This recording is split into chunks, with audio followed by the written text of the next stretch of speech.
بسم الله الرحمن الرحيم.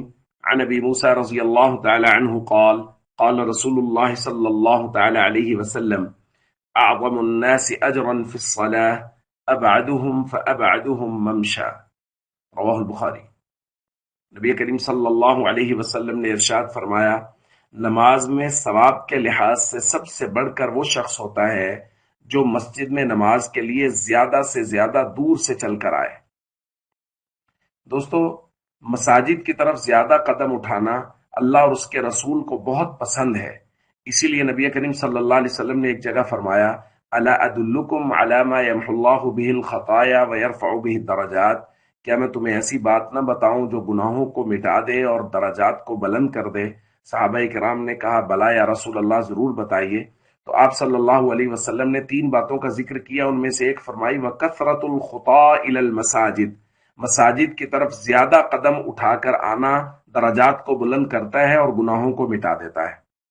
اسی طرح نبی کریم صلی اللہ علیہ وسلم کو ایک مرتبہ معلوم ہوا کہ بنو سلمہ وہ مسجد نبوی شریف کے قریب منتقل ہو رہے ہیں، وہاں رہائش اختیار کر رہے ہیں کہ وہاں کچھ جگہ خالی ہوئی ہیں رہائش کے لیے۔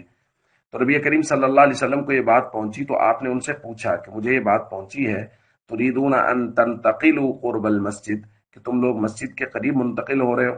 انہوں نے کہا، جی ہاں یا رسول اللہ۔ آپ نے فرمایا، دیارکم تکتب آثارکم، دیارکم تکتب آثارکم، جہاں ٹھہرے ہوئے ہو، جہاں رہائش ہے وہیں رہو، کہ جو تم قدم اٹھا کے مسجد کی طرف آتے ہو فرشتوں کے ذریعے سے اس کا ثواب لکھا جاتا ہے۔